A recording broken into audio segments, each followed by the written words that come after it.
everyone, welcome to Homeschool. So in this class we will take up the anatomy of the dicot stem. We have completed the anatomy of the dicot root as well as the monocot root. So we will take up the dicot stem today. So as I said, any part of the plant. So we'll first write it, dicot stem. So any part of the plant, so its outer covering should always be the epidermis only. So definitely for the dicot stem also we will start it with the epidermis. So the first part is the epidermis. And if you remember, while studying the epidermal tissue system, we had seen that the epidermis will show certain epidermal appendages like root hairs and the trichomes, isn't it? So root hairs were present on the root, trichomes were present on the stem. So here, let's draw, this is the epidermis. So epidermis is again the parenchyma cells, but here the epidermis is made up of the flattened parenchyma cells, whereas in case of the root, the parenchyma cells, the epidermal cells are almost like this sometimes, okay, not all the times, but here usually we see the flattened parenchyma cells in the epidermis region. And then to show a couple of outgrowths here, we can show some trichomes. Since they are multicellular, you can also show them as branch structures like this. Okay, so you can show them like this. So these are the trichomes. We'll label them trichomes. And then this is the epidermis. This is the first part of the dicot stem. Then second one is the cortex region. So under the cortex region, we get to see three parts. The cortex in case of the stem has got multiple layers, and the layers are, the first layer is hypodermis. Hypodermis is the first layer, and after that cortical region, and then it is the endodermis. It is the endodermis. Okay, hypodermis, cortical region, and the endodermis. So these three layers we have to mention now. Coming to the first part, that is the hypodermis of the cortex. So hypodermis is again it is made up of the collenchyma cells. So let's draw a couple of collenchyma cells, some layers of collenchyma. See, what you have to remember here is the collenchyma cells which are present here in the hypodermis region, they are very compactly arranged without any intercellular spaces. Okay, this is very important point to be remembered here or mentioned if you are writing it for the 5 marks. I am just drawing 3 layers of the collenchyma cells. And you are supposed to show the thickenings like this. You cannot show any of the blank or openings here like this or empty spaces which can depict that it is a intercellular space. No intercellular spaces at all. Everywhere there are corner thickenings which are made up of the pectin. So if you remember, collenchyma, the corner thickenings are all made up of the pectin substances, isn't it? So this is the hypodermis region, alright, with the corner thickenings. So we will write it now. This is hypodermis, which is made up of collenchyma. So for the first time we are writing collenchyma here. So all the in case of the root, it was all parenchyma filling only. We didn't see collenchyma or sclerenchyma anywhere there, isn't it? So here this is the hypodermis. After the hypodermis, we have some layers of the cortical region which is made up of the parenchyma. So this is again a loosely arranged layers of parenchyma cells, okay, with the intercellular spaces. Since it is loosely arranged, you can directly say that the intercellular spaces are present here, or we can only write this much. So I'm not showing many layers. I'm again showing some 3 layers of the parenchyma. This is the cortical region which is made up of parenchyma. This is collenchyma, this is parenchyma. Next again the endodermis. So here the endodermis, though it is like slightly barrel shaped or flat shaped, you cannot or the endodermis is not as prominent as in case of the dicot root or the monocot root. So here it is again the layers of parenchyma only. So let's write some 2 layers of the parenchyma cells here as the endodermis. This is the endodermis. Okay. Now after the endodermis, let's move on to the stele region. So in case of stele region, we have pericycle. Firstly, after the pericycle, we have phloem. After the phloem, we have xylem. Then after the xylem, we have the pith. Sorry, before the pith, we shall write one more here. I'll first draw the diagram and then I'll explain it here. So now, after the endodermis, what is remaining? The stellar region, that is it starts with pericycle. Moving on to the pericycle part, the pericycle is not as simple as in case of the dicot or the monocot root. In case of the root, how we had seen it, pericycle is all made up of the parenchyma. But here, the pericycle is usually in the form of the patches of sclerenchyma and parenchyma. A few patches of parenchyma, a few patches of sclerenchyma. So they are in the alternate. So before moving to that, I will draw a diagram here. So let's draw it here. Okay. How exactly it is usually when you see a stem. Okay. When you see a section of a stem, how does that look like is, so innermost is here it is the xylem and phloem. Okay. It is xylem and phloem. And after the xylem and phloem, what happens? This is actually the pericycle. Okay, this layer is the pericycle layer. Above the pericycle, we have endodermis. Above the endodermis, we have the cortical region, that is parenchymatous. Above the parenchymatous, we have this particular collenchymatous. Above the collenchyma, we have the epidermis. Okay, and to this epidermis, we have the trichomes present here.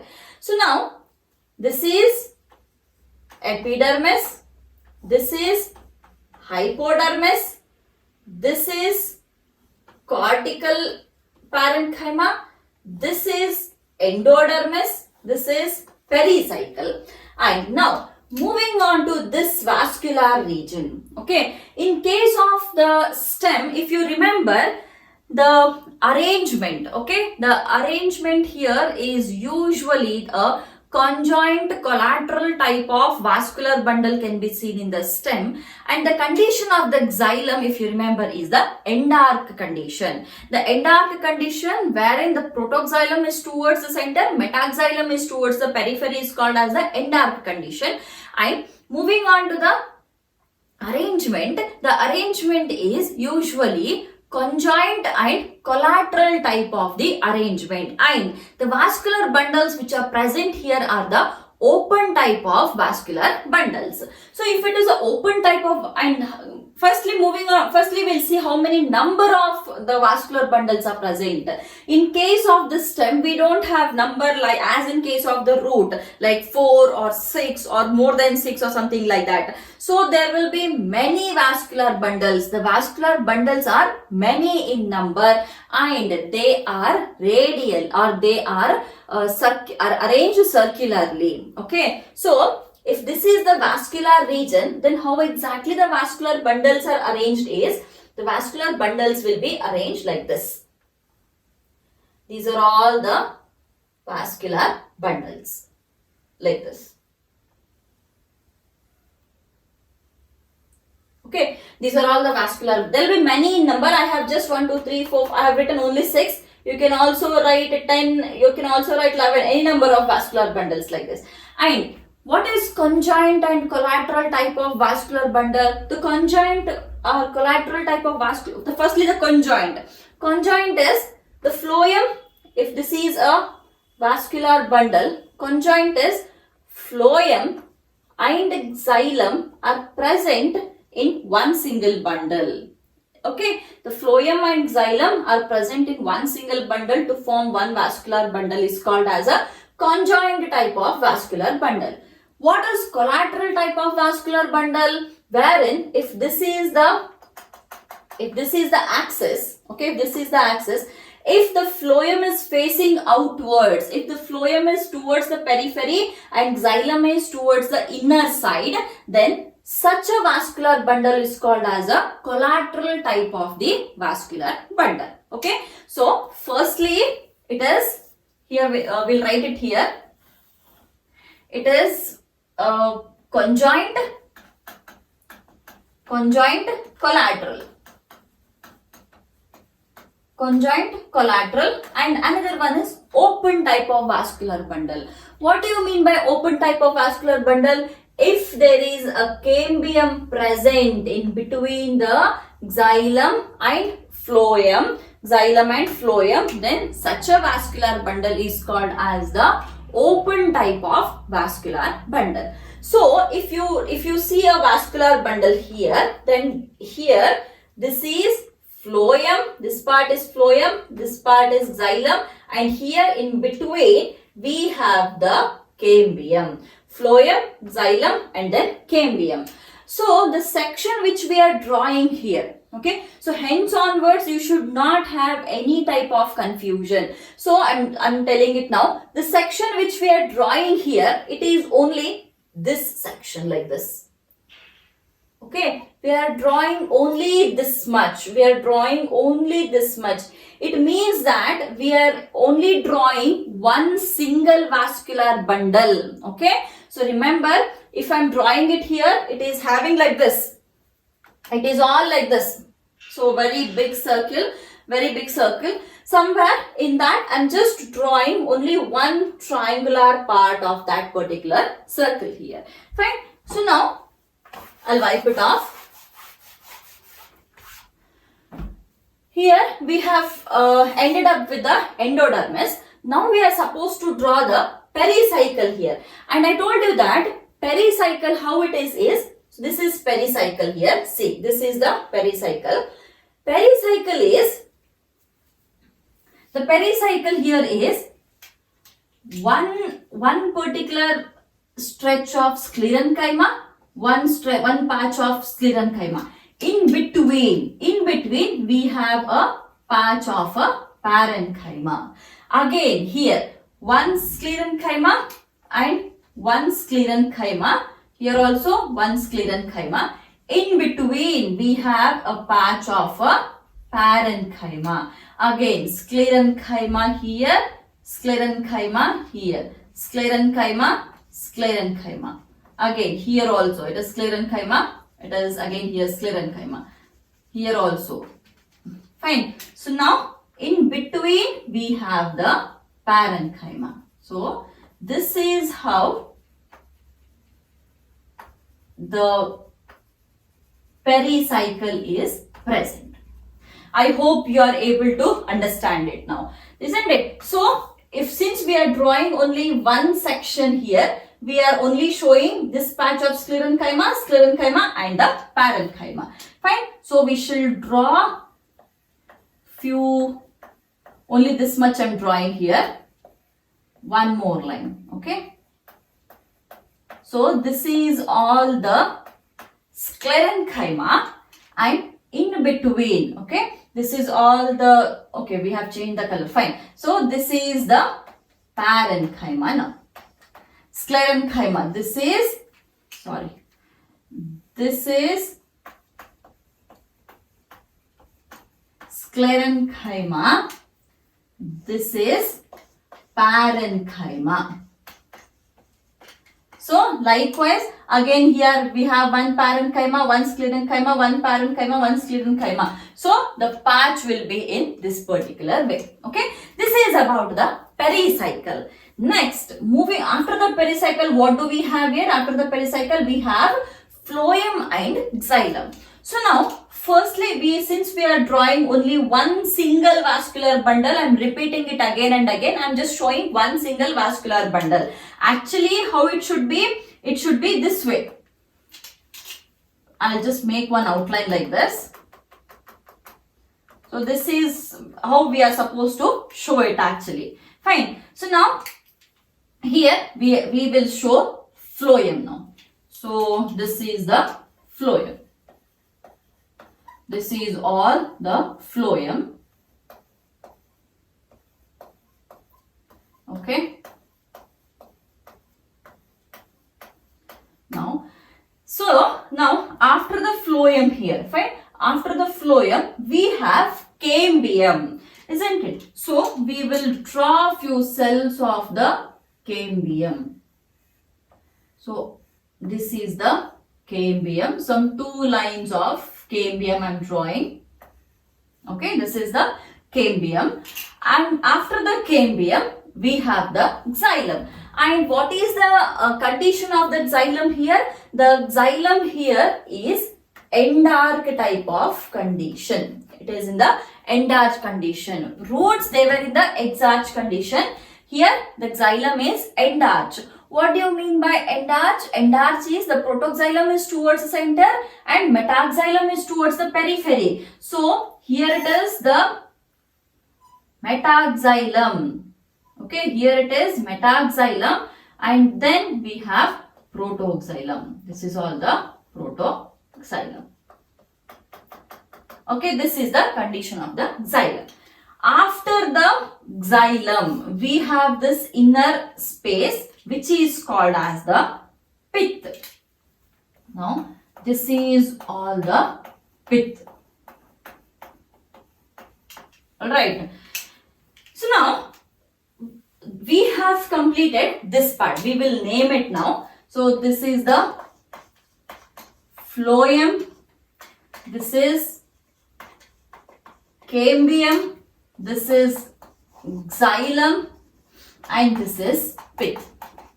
Okay, phloem, cambium, xylem and pith.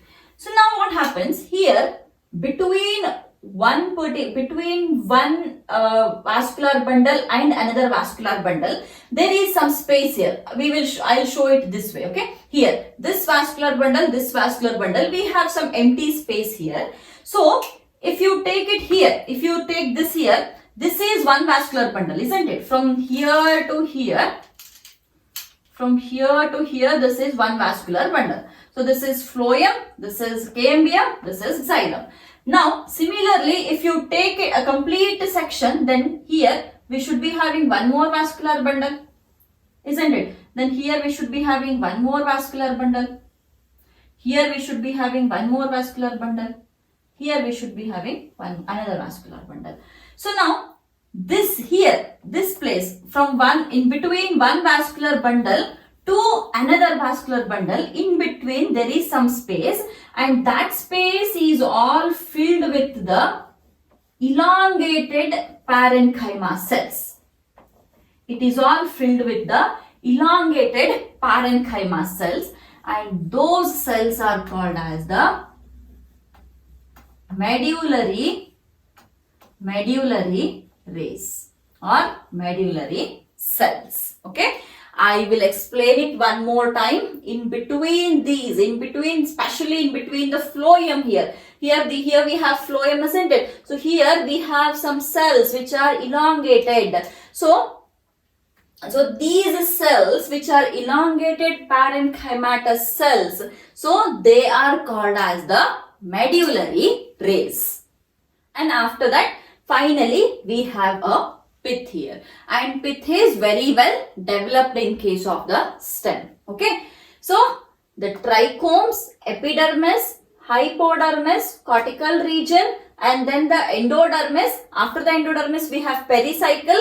In case of the pericycle, it is, so this sclerenchyma and parenchyma together, this is called as the pericycle.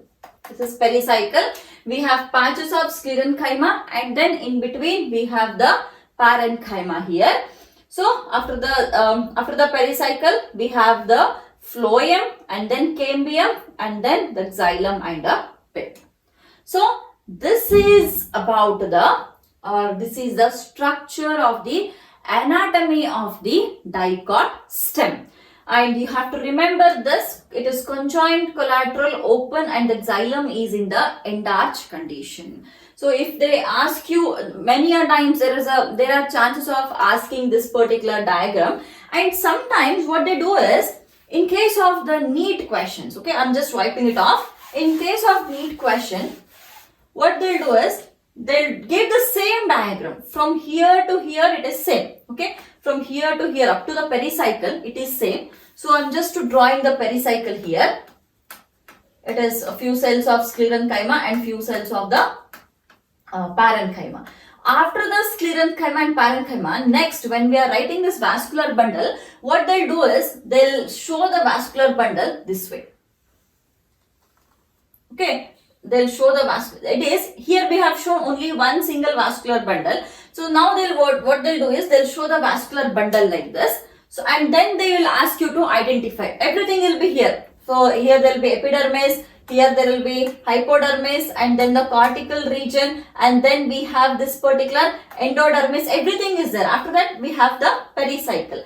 So after the pericycle, they'll give the bundles like this. They'll either give two bundles, or sometimes they may also give the third bundle and the fourth bundle also. Then they'll ask you to identify which is which part.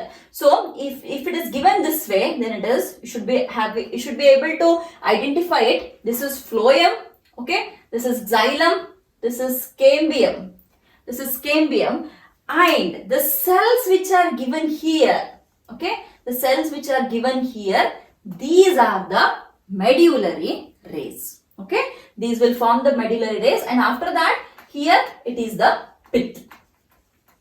It is the pith here. Fine. So this completes the anatomy of the dicot stem. So now we will see the secondary growth in case of the dicot stem. Secondary growth, as I have said before, it is the increase in the width or the girth of a plant. So since we are studying the stem here, so we can directly state that the increase in the girth or the width of the stem is called as the secondary growth of a stem. So here, in case of the secondary growth in the stem, okay, in the stem, it usually takes place in two regions. The first region is this vascular region, and the second region is the cortex region. So, but as in now, we will see only the vascular region. So, that this particular cortex region, we will take up it in the another topic. Okay, we'll take up it in the another topic in the next class. So, for this particular secondary growth in the stem, we will only take up this particular vascular region. So, if you look at this particular structure here, so here we have seen that there are many vascular bundles which are circularly arranged or which are radially arranged, isn't it? So, we don't need this part for the study of the secondary growth. We are only concerned about this vascular region. So, from the stele till the phloem. So, this region we are concerned about, and this is one vascular bundle. So, if you arrange the vascular bundles, so how are they arranged here? so if we have already seen the arrangement here, so I'm just drawing it in one more time. So this is how it is been arranged, and every vascular bundle is having the xylem and the phloem, and there are many vascular bundles. There are many vascular bundles. It is not that it should be only 4 in number or 6 in number. So there are many here. This is one more. Okay, fine. Now this is pit, and we know that we have the cambium here because it is the open. It is an open vascular bundle. So we have cambium here, and then above the cambium it is phloem. This is all phloem, and this is all the xylem here. So now what is a cambium? We had already seen it in the dicot root. While studying the secondary growth of the dicot root, we had studied the cambium. The cambium ring which was formed there was having the meristematic activity, isn't it? So similarly here also, this particular cambium which is present is having the meristematic activity. Now here, when we had seen this particular phloem, cambium and xylem, so I had explained that in between the vascular bundles, okay, in between the vascular bundles, there are medullary rays, isn't it? There are medullary rays which are made up of the parenchyma. So I will just draw medullary rays here. Only on one side, in between two vascular bundles, I am drawing. These are all I am leaving blank. Everywhere the medullary rays are present. So this is how we see it in a. So here we have the pericycle. Above this we have pericycle. So this is how it is seen when you take a section. So this is all the pericycle region, and this is all the medullary region, and these medullary rays are the parenchyma cells. Now the cells which are present here in this cambium, okay, the cells which are present here in this cambium are the xylem, phloem and the cambium together is called as a fascicle, okay. It is that particular vascular bundle or anything which has got the aggregation of the cells is usually called as a fascicle. So now this is taken as one complete fascicle, okay, this is taken as one complete fascicle. So now, see here, this particular patch, okay, 1, 2, 3, 4, 5, 6. So this patch, since it is present inside the fascicle, okay, since it is present inside the fascicle, we call it as intrafascicular cambium. Intrafascicular cambium. Now what happens? So this is fine, okay, we'll leave it for a while. Now here, the cells of the medullary rays, that is the parenchyma cells which are present in the medullary region, some cells near to this fascicular or intrafascicular cambium strip, okay, some cells near to this particular intrafascicular cambium strip will de-differentiate. I have already explained in the previous videos that what is differentiation, what is de-differentiation, what is re-differentiation. We already have a video on that. So they will de-differentiate. That is, these parenchyma cells which are present here, these cells will again become the meristematic cells. They will go back to the meristematic activity, which is called as de-differentiation. So only one. So there are many cells here. Okay, there are many cells. Among those many cells, only one line of cells. Okay, only one line of cells will become meristematic. So this is called as this one line, fine, this one line which is between the fascicles. Here, this is within the fascicle, so we have written it as intravascular cambium. So, this strip which is present between the fascicles is called as the interfascicular cambium. Interfascicular cambium. So this is intrafascicular, this is interfascicular cambium. So as I said, the cambium has got the meristematic activity, and anything which has got the meristematic activity should start division, isn't it? So now this cambium ring, the complete cambium ring, okay, the complete cambium ring now will start dividing on both sides. It will start dividing on the outer side, it will start dividing on the inner side also. So here what happens? So since previously the phloem was present here, these were all the phloem cells which were present here. Now we will first see the outer side division and then we will come back to the inner side division. So here what happens? Now since the outer side division has started, I'll wipe it off. Outer side division has started. The new cells are formed here. In this place, previously the primary phloem was present, isn't it? The phloem was present previously. Now since the division has started, this primary phloem, okay, this primary phloem is shifting here.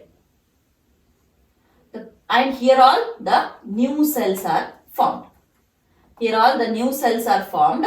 That is, the secondary phloem is formed and primary phloem is shifted here, and this pericycle is now shifted upwards.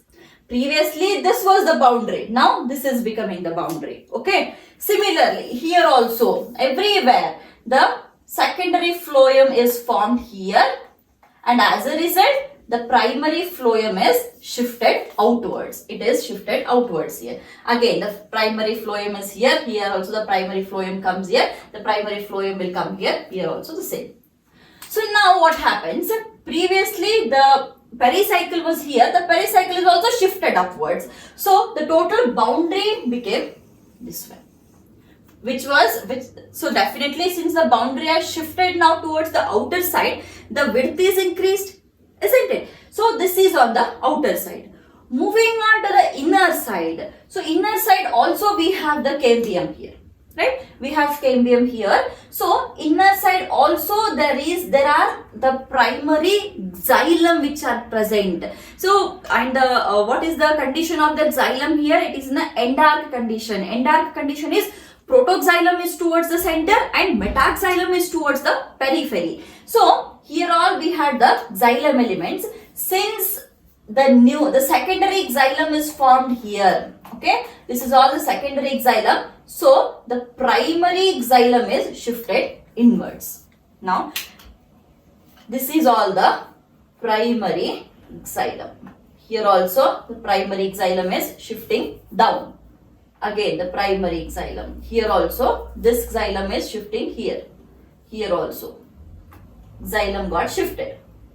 And everywhere now we have this particular secondary xylem. This is all secondary xylem and the new xylem is shifted inwards.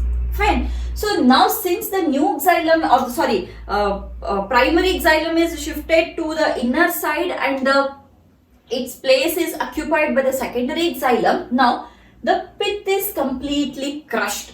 Previously we had pith here, isn't it? The pith was very much conspicuous, the well developed pith was there. Now since it is all moved inside, since the primary xylem has moved inside, the pith has completely crushed away.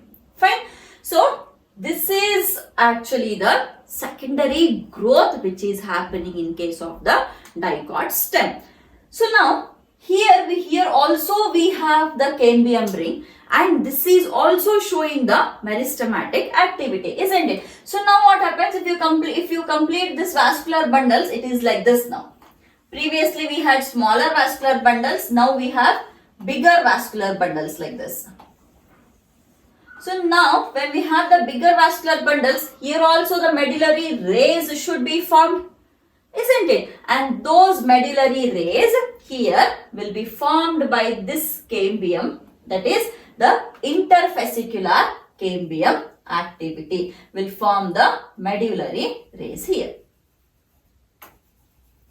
Okay, so all through this, and then the pericycle will be present there outside. Okay, so this is the secondary growth which is happening in the vascular region. Fine. So generally when they ask you the secondary growth, you are supposed to write about the interfascicular cambium, intrafascicular cambium which is formed, and interfascicular cambium. So this will enlarge the phloem and xylem, forming the secondary phloem and moving away the primary phloem, and on the inner side it forms the secondary xylem moving down the primary xylem.